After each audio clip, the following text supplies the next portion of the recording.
প্রাথমিক শিক্ষকদের একটি দুঃসংবাদ রয়েছে। ৩২,০০০ সহকারী শিক্ষকদেরকে দুঃসংবাদ দিলেন প্রাথমিক ও গণশিক্ষা উপদেষ্টা। আজকের ভিডিওতে আমরা প্রাথমিক সহকারী শিক্ষকদের এই দুঃসংবাদ সম্পর্কিত ভিডিও নিয়ে আলোচনা করব।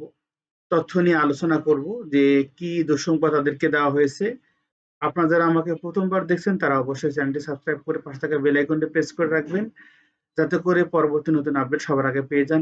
আমরা আমাদের চ্যানেলে নিত্য নতুন চাকরি সংক্রান্ত নতুন আপডেট দিয়ে থাকি। যদি আপনাদের আপডেট প্রয়োজন হয় তাহলে আমাদের চ্যানেলটি সাবস্ক্রাইব করে পাশে থাকা বেল আইকনটি প্রেস করে রাখতে পারেন, যাতে করে সমস্ত নতুন আপডেট সবার আগে পেয়ে যান।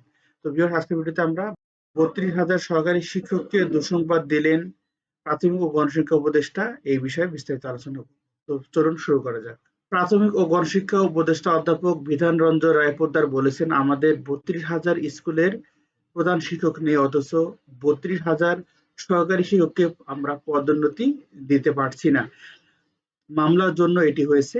মামলা নিষ্পত্তি করার জন্য আমি সর্বোচ্চ চেষ্টা করছি। নিষ্পত্তি করতে পারলেই অনেকগুলো সমস্যার সমাধান হবে।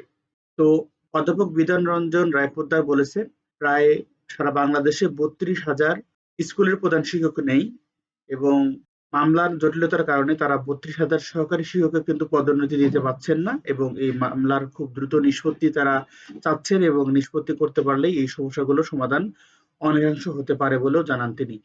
কক্সবাজারের কুতুবদিয়া উপজেলার কৈয়ারবিল সরকারি প্রাথমিক বিদ্যালয় পরিদর্শন শেষে সাংবাদিকদের তিনি এসব কথা বলেন।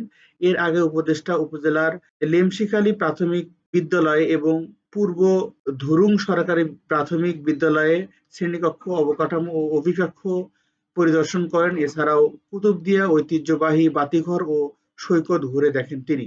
প্রাথমিক ও গণশিক্ষা উপদেষ্টা বিধান রঞ্জন রায় পোদ্দার বলেন, কুতুবদিয়া বিভিন্ন বিদ্যালয়ে ঘুরে শিক্ষক সংকট দেখা গেছে। নতুন শিক্ষক নিয়োগের মাধ্যমে দেশের মূল ভূখণ্ড থেকে বিচ্ছিন্ন কুতুবদিয়া সহ দেশের প্রত্যন্ত অঞ্চলের বিদ্যালয়গুলোতে শিক্ষক সংকট দূর করা হবে। এ সময় উপস্থিত ছিলেন প্রাথমিক ও গণশিক্ষা উপদেষ্টা সহধর্মিণী রমা সাহা, ঢাকা বিভাগীয় প্রাথমিক শিক্ষা উপপরিচালক মোহাম্মদ আলী রেজা, কক্সবাজার জেলা প্রাথমিক শিক্ষা কর্মকর্তা মোহাম্মদ শাহীন মিয়া, কুতুবদিয়া উপজেলা নির্বাহী কর্মকর্তা কেথওয়াইপ্রু মারমা, উপজেলা সহকারী কমিশনার ভূমি মোহাম্মদ সাকিবুল হাসান, কুতুবদিয়া উপজেলা ভারপ্রাপ্ত শিক্ষা কর্মকর্তা মুসলিম উদ্দিন, উপজেলা কৃষি কর্মকর্তা অসীম কুমার দাস, উপজেলা জনস্বাস্থ্য প্রকৌশলী মোহাম্মদ ফরহাদ মিয়া। তো এদের উপস্থিতিতে প্রাথমিক ও গণশিক্ষা উপদেষ্টা তিনি কিন্তু কুতুবদিয়ার বিভিন্ন বিদ্যালয় ঘুরে দেখেছেন এবং তাদের শিক্ষক সংকট দেখা গিয়েছে, তিনি এই কথা বলেছেন। এবং ৩২,০০০ শিক্ষককে তারা পদোন্নতি দিতে পারছেন না বিভিন্ন মামলা জটিলতার কারণে। এইসব সমস্যার সমাধান করতে পারবে এই মামলা নিষ্পত্তি করার পরে। তিনি সাংবাদিকদের সামনে এই কথা বলেন এবং এটি ছিল প্রাথমিক সহকারী শিক্ষকদের সবচাইতে বড় দুঃসংবাদ, যে মামলা নিষ্পত্তি না হওয়া পর্যন্ত তাদের কিন্তু তারা পদোন্নতি দিতে পারবে না। খুব দ্রুত সময়ের মধ্যে তারা চেষ্টা করবে মামলা নিষ্পত্তি করার জন্য এবং মামলা নিষ্পত্তি করতে পারলেই এই ৩২,০০০ সহকারী শিক্ষককে তারা পদোন্নতি দিতে পারবেন বলেও জানান প্রাথমিক ও গণশিক্ষা উপদেষ্টা বিধান রঞ্জন রায় পোদ্দার।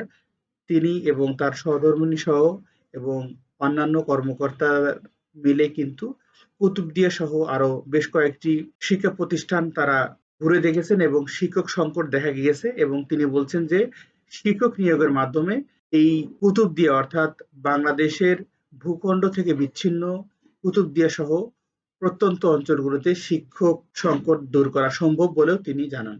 এই ছিল প্রাথমিক সহকারী শিক্ষকদের সর্বশেষ আপডেট এবং যারা ৩২,০০০ সহকারী শিক্ষক রয়েছেন তাদের পদোন্নতি সম্ভব তখনই যখন এই মামলা নিষ্পত্তি করা হবে। তো ভিউয়ার্স, এই ছিল সবার আপডেট এবং মামলা নিষ্পত্তির আপডেট যদি জানতে পারি অবশ্যই আপনাদেরকে জানাবো। সেই ভিডিওটি পেতে হলে চ্যানেলটি সাবস্ক্রাইব করে পাশে থাকা বেল আইকনটি প্রেস করে রাখবেন। সবাই ভালো থাকবেন, সুস্থ থাকবেন। আল্লাহ হাফেজ।